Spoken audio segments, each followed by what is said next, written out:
Hello and welcome to excellent English classes. आज इस video में हम डिस्कस करेंगे पोएम माई मदर एट 66 का सेंट्रल आइडिया। सेंट्रल आइडिया वो भी बहुत ही आसान भाषा में, सिंपल शब्दों में, जिससे आपको समझने में कोई परेशानी ना हो। तो शुरू करते हैं कमला दास के द्वारा लिखी गई एक खूबसूरत सी पोएम माई मदर एट 66। देखिए, बोर्ड एग्जामिनेशन के पॉइंट ऑफ व्यू से ये पोएम बहुत इंपॉर्टेंट है, क्योंकि अक्सर ये एग्जाम में पूछी जाती है। लगभग हर, अगर आप 1-2 साल के क्वेश्चन पेपर उठा के देखते हैं तो आपको दूसरे या तीसरे पेपर में आपको ये पोएम ज़रूर दिख जाती है। तो मैंने कोशिश की है कि सेंट्रल आइडिया आपके लिए बहुत ही ईजी सिंपल वर्ड्स में बनाई जाए, और जो वर्ड्स यहाँ पे जिनका मीनिंग आपको बताना है वो रेड कलर से इंडिकेट किए गए हैं, जिससे आपको समझने में आसानी हो जाए। एक बात ध्यान रखिए, हमेशा जब भी आप सेंट्रल आइडिया लिखें तो ध्यान में रखें, एक राइटर का नाम यानी पोएट का नाम जरूर मेंशन करें। ठीक है। अच्छा, सेंट्रल आइडिया पहले होता क्या समझ लीजिए। सेंट्रल आइडिया का मतलब होता है कि आपकी पोएम किस चीज़ के बारे में है, उसका मेन सेंट्रल पॉइंट क्या है, वो आपको मेंशन करना होता है। इसमें हम ना तो पोएम को बहुत बढ़ा के दिखाते हैं ना कम दिखाते हैं। पोएम में जितना होता है वो सारी चीज़ें एक शॉर्ट पैराग्राफ में लिखी जाती हैं, जिसे हम कहते हैं सेंट्रल आइडिया। अब समझते हैं इस पोएम की सेंट्रल आइडिया को लाइन बाय लाइन, कि कहाँ पे किस चीज़ का क्या मतलब है। ठीक है, ध्यान से देखिए। The central idea of the poem My Mother at 66 is a aging। देखिए, एजिंग का मतलब ये होता है कि यानी उम्र का बढ़ना।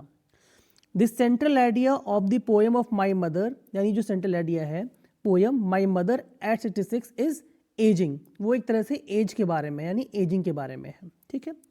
Which is an eternal law of nature। देखिए, इटर्नल का मतलब होता है जो कि होना ही होना है, जिसको आप टाल नहीं सकते। ठीक है, इटर्नल मतलब होता है ना टालने लायक। ठीक है, लॉ ऑफ नेचर जो कि प्रकृति का नियम है। भाई, हर व्यक्ति की उम्र है वो बढ़ेगी, आप उसको रोक नहीं सकते, तो ये क्या है, प्रकृति का नियम है। तो फर्स्ट लाइन में यही कहा गया है, this central idea of the poem of my mother 66 is ageing which is an eternal law of nature. यानी कवित्री ये कहती हैं कि उनकी माँ की जो एज बढ़ रही है, जो कि एक इटर्नल लॉ ऑफ नेचर है, यानी जो प्रकृति का नियम है। ठीक है। इन दिस पोएम यानी इस कविता में कमला दास डिपिक्ट्स, देखिए डिपिक्ट्स का मतलब ये होता है दर्शाना, डिपिक्ट्स का मतलब होता है दर्शाना। ठीक है, हम बात करें डिपिक्ट्स का, डिपिक्ट्स का मतलब होता है दर्शाना। जब आप कोई चीज़ दर्शाना चाहते हैं तो वहाँ पे डिपिक्ट्स का इस्तेमाल करते हैं। तो कमला दास जो है वो डिपिक्ट्स करती हैं, क्या करती हैं, her mother as an ageing lady, यानी उनकी माँ जो है उनकी क्या है, एज जो है वो बढ़ रही है। Who has turn pale with the passage of time. Passage of time का मतलब होता है समय के बीतने के साथ साथ। ठीक है, पेल का मतलब यहाँ पर है कि उनका जो चेहरा है वो पीला पड़ गया है। और वो कब पड़ता है, जब एज बहुत ज़्यादा होने लगती है, बॉडी में खून नहीं रहता है, तो चेहरा क्या होता है, पीला पड़ने लगता है। तो कहती हैं her mother as an age lady who has turn pale with the passage of time, यानी समय के साथ साथ अब उनका चेहरा जो है वो पीलापन भी उनके चेहरे पे पड़ने लगा है। ठीक है, चलिए देखते हैं आगे सेकंड पैराग्राफ उन्होंने क्या कहा है। देखिए, the speaker is travelling with her mother. Speaker जो है वो अपनी माँ के साथ ट्रेवल कर रही है, यानी जा रही, किसमें, कार में। And as she watches her mother, जैसे ही अपनी माँ को देखती हैं स्लीपिंग यानी सोते हुए, she is filled with a, तो उनके अंदर एक सेंस ऑफ सैडनेस, तो वो अपनी माँ को देख करके थोड़ा सा दुखी हो जाती हैं। ना दीजिए फिर से, the speaker is travelling with her mother in a car. Speaker जो है वो अपनी माँ के साथ कार में ट्रेवल कर रही है, यात्रा कर रही है। एंड और as she watches her mother sleeping, जैसे ही अपनी माँ को वो सोते हुए देखती हैं, she is filled with a sense of sadness, तो वो एक दुखी भाव को महसूस करने लगती है अपनी माँ को देखने के बाद। And fears that her mother may not with her for much longer, और उनके अंदर ये डर आ जाता है कि उनकी जो माँ है अब वो लंबे समय के लिए उनके साथ शायद आगे ना रह पाए, यानी उन्हें खोने का उनको डर लगता है। डिस्पाइट, डिस्पाइट का मतलब होता है बावजूद, क्या होता है, बावजूद।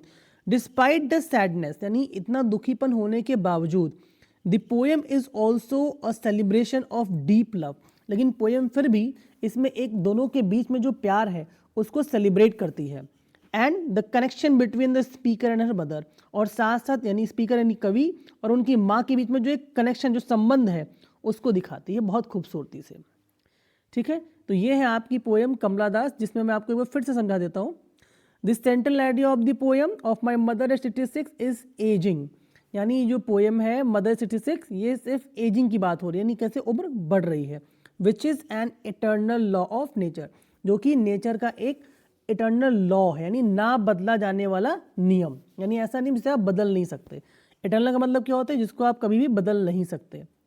इन दिस पोएम, यानी इस पोएम में कमला दास डिपिक्ट्स, कमला दास दर्शाती हैं her mother as an ageing lady, अपनी माँ को कि कैसे उनकी एज जो है वो बढ़ती जा रही है।